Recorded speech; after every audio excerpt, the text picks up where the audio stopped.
మనం పిల్లలు కింద పడేయకుండా అన్నం ఎలా తినాలి అని నేర్పిస్తాం కదా.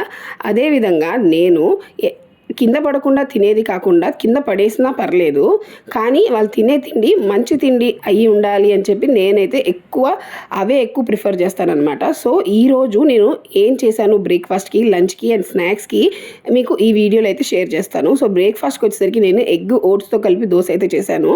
మా పిల్లలు దోశని ఎక్కువ ఇష్టంగా తింటారు కాబట్టి నేను దోశ మీదే ప్రయోగాలన్నీ చేస్తూ ఉంటానన్నమాట. అండ్ స్నాక్స్కి వచ్చేసరికి నేను డ్రై ఫ్రూట్స్తో చేసిన లడ్డు అయితే పెట్టాను.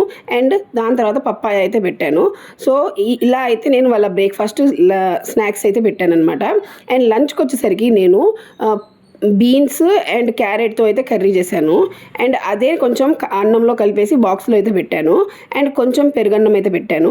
మీకు నా వీడియోస్ నచ్చుతుంటే please like, share and subscribe my channel Sirisha Vivekananda Reddy. And thank you for watching.